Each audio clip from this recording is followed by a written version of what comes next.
19h moins le quart, Dr Schweitzer, Sylvie Adigard est avec nous. Je vais vous demander toute votre attention pour bien comprendre de quoi elle va parler. Oula. Oui, parce qu'il s'agit d'impression 3D, de fabrication additive. Déjà, j'y comprends plus rien. Et c'est la même chose. Oui, ah bon, d'accord. Alors, il faut savoir, la fabrication additive a été créée inventée par un Français dans les années 80.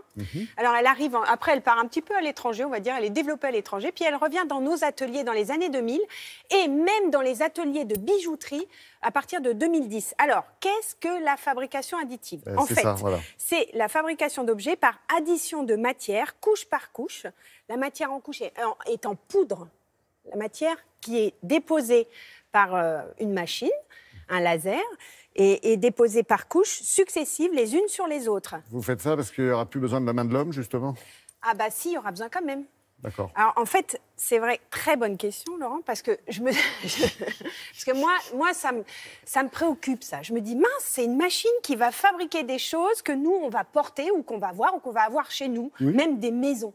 Eh bien non, parce qu'on aura, oui et non. C'est-à-dire que oui, il y aura ça, mais non, il y aura toujours besoin de la main de l'homme pour rectifier le tir, et ne serait-ce que pour faire le dessin, donc besoin d'un designer. Alors, j'ai rencontré justement un designer, un artiste designer qui a utilisé l'impression 3D pour des sculptures, et j'ai rencontré un directeur de recherche, un ingénieur directeur de recherche pour la bijouterie. Regardez.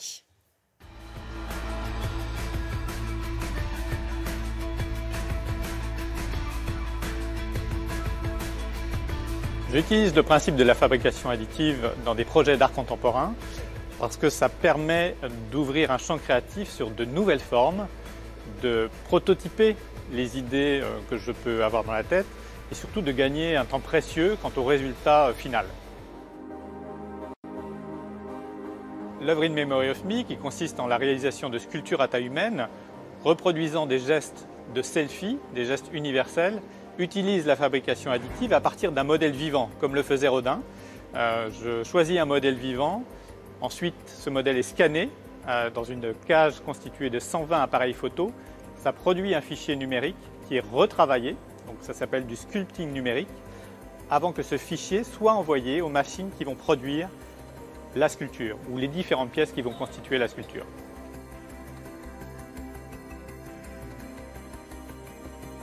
C'est une technologie qui est de mieux en mieux maîtrisée, tournée vers l'avenir, donc il ne faut surtout pas fermer la porte à cette technologie, et ça permet aussi de combiner le savoir-faire traditionnel avec ces nouvelles techniques.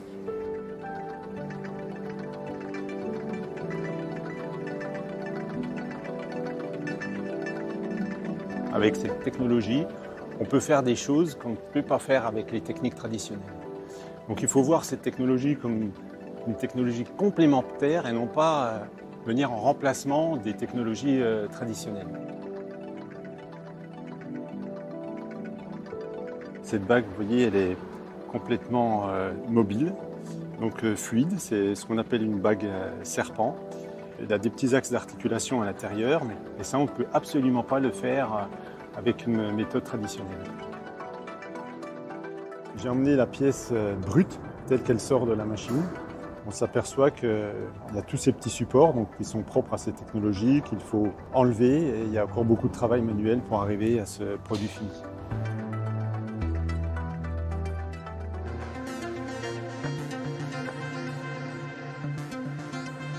L'intérêt pour la fabrication additive vient du fait que cela incite les designers et les artistes à maîtriser finalement un nouveau savoir-faire, justement l'apprentissage de ces fichiers numériques, et puis c'est l'ouverture à la possibilité de créer des nouvelles formes de manière peut-être plus rapide, d'être ancré dans la modernité surtout, et de pouvoir retoucher certaines formes. Une fois que vous avez taillé un marbre, il est difficile de revenir dessus, alors que la fabrication additive permet des modifications.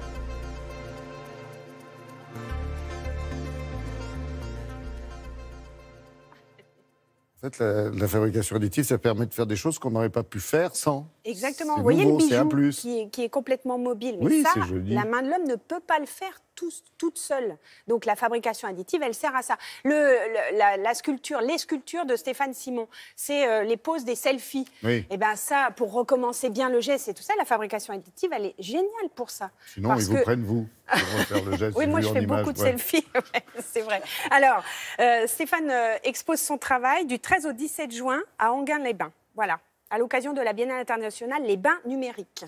Formidable. Ouais. Merci beaucoup, Sylvie.